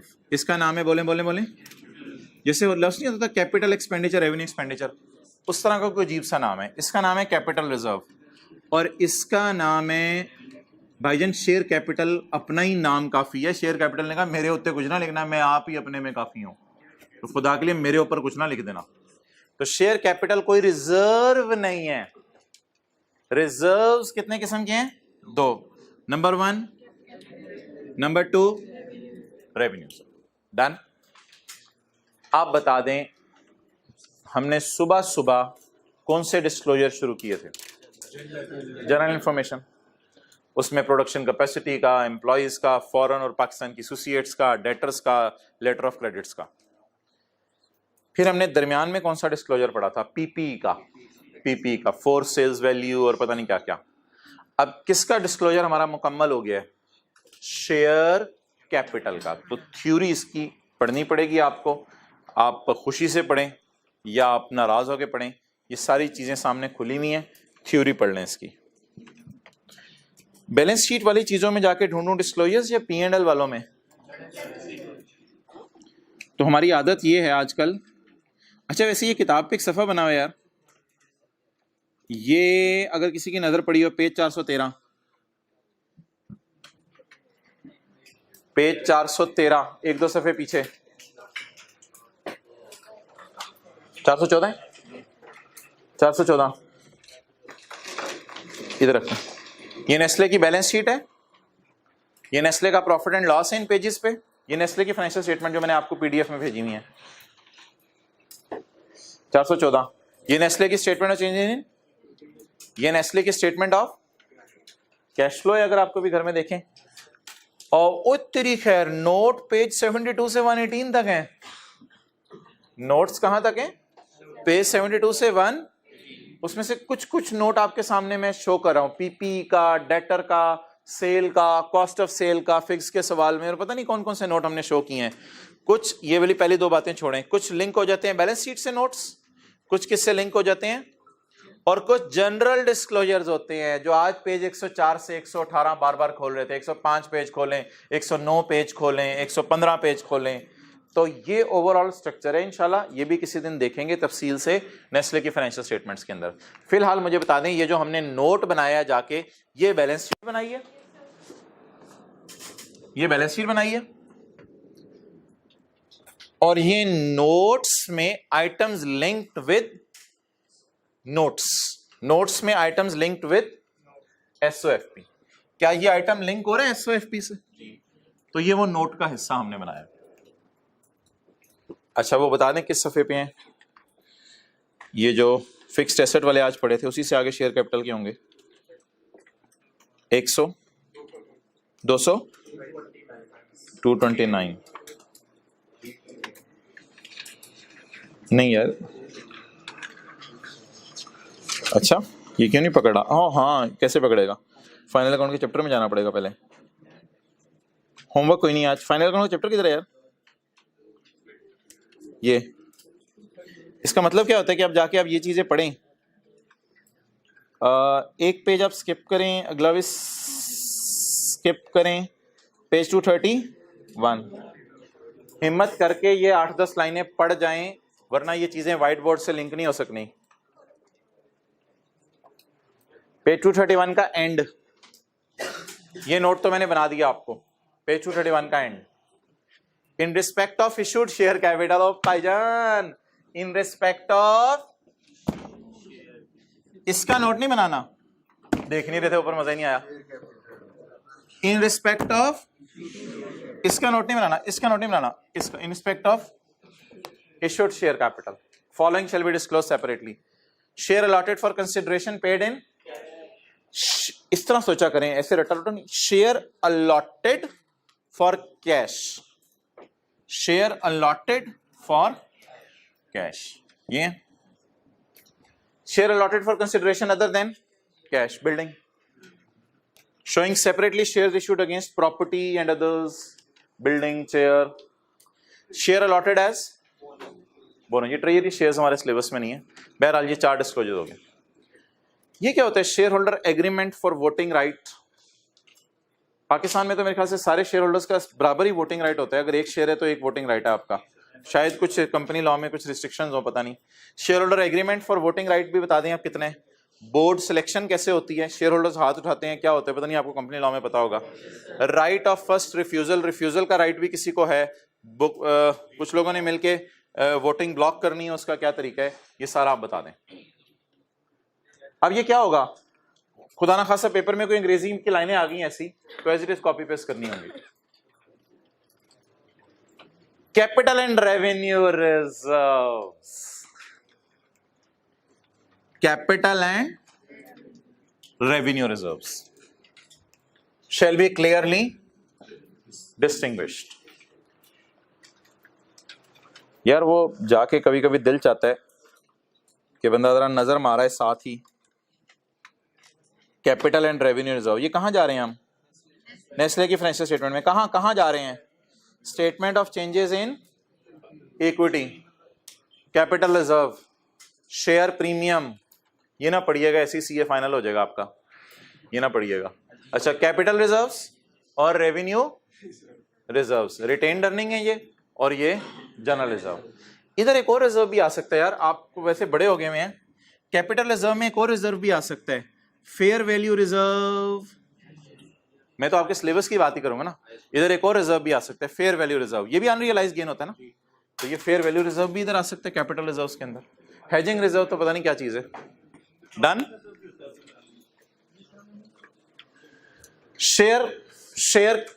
Capital and revenue reserve shall be clear distinguished. Any reserve required to be maintained under the act कौन सा? Company law. Any reserve required to be maintained under company law shall be separately company law. वाजे तौर पे भी कोई reserve कह सकते हैं और कोई रिजर्व हम अपनी मर्जी से भी खोल सकते हैं। अगर ऐसा है तो दोनों रिजर्व अलग शो कर दें। Any legal restriction on the ability of company to distribute shall be disclosed. कैसा हो सकता है कि नेस्ले को यह कहा जाए कि आप जो है वो एक स्पेशल रिजर्व बनाओ और वो फिर इमरान खान की इजाजत से आप यूज करोगे। आमतौर पर ऐसा होता नहीं, लेकिन ऐसा हो सकता है कि कंपनीज को हम कहते हैं ये रिजर्व में पैसे डालते जाओ और ये करने जब हुकूमत कहेगी। तो अगर ऐसी कोई रिस्ट्रिक्शन है तो वो यूजर को बता दें। अब ये बातें याद नहीं करनी, ये बातें कुछ लिखी हुई इस तरह की आ जाएंगी, उनको एज इट इज आपने लिख के आ जाना है। Any legal or other restriction on the ability of company to distribute reserve shall be disclosed for all kind of reserves maintained by a company.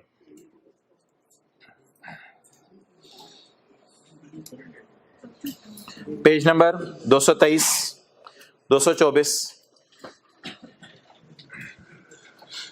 224।